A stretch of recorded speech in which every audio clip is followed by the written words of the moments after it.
Now, as we learned earlier, Kentucky's conservation officers are the most diverse and well-trained in the nation. Now, sometimes those abilities are called on during some national tragedies, such as their 2005 trip to New Orleans. State officials from Fish and Wildlife will bring boats to help in the rescue effort. Their specialized flood training is exactly what's needed at a time like this. This is just another example of Kentuckians coming together to do what they can to help.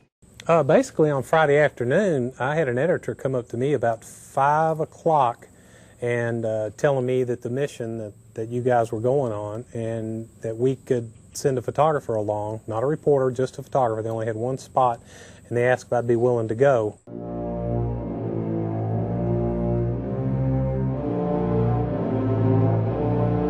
Oh, without a doubt, this is the hardest thing I've ever had to cover. A lot of times in spot news events, I find myself being able to hide behind the camera, and this one I couldn't.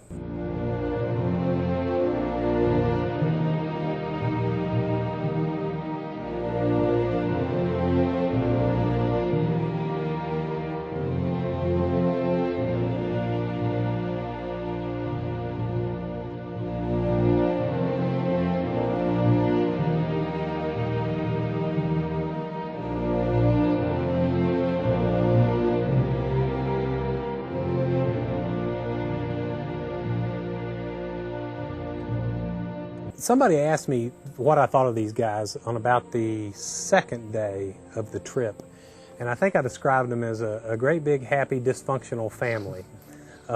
These guys love to kid, they love to joke around, they have a lot of fun, they fight with each other, they pick on each other, but you could also tell when it came time to do their job, they became the absolute utmost professionals I've ever witnessed. These guys knew exactly what they were doing, and this was the most perfectly suited set of circumstances for this type of an officer. You had people that had obvious boating skills, knew how to navigate on water, and they had the law enforcement ability to handle the situation. This was not a normal flood relief where they can go in with a boat, rescue people, end of story. These people had to be armed. There was a great chance of them getting shot at. They had to protect not only themselves from the water, because the water was nasty, contaminated, hazardous water. These officers handled that with extreme professionalism. And then they would come back at night, and you could just sort of tell that they tried to cut loose at night and relax like you would be, which would be normal, but there would be just a lot of time spent telling the stories of the day.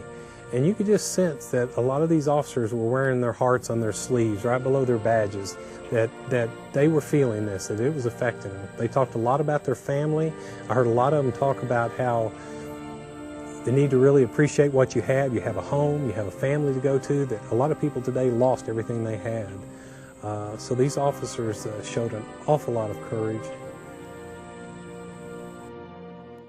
No doubt one of the proudest moments in our department's history.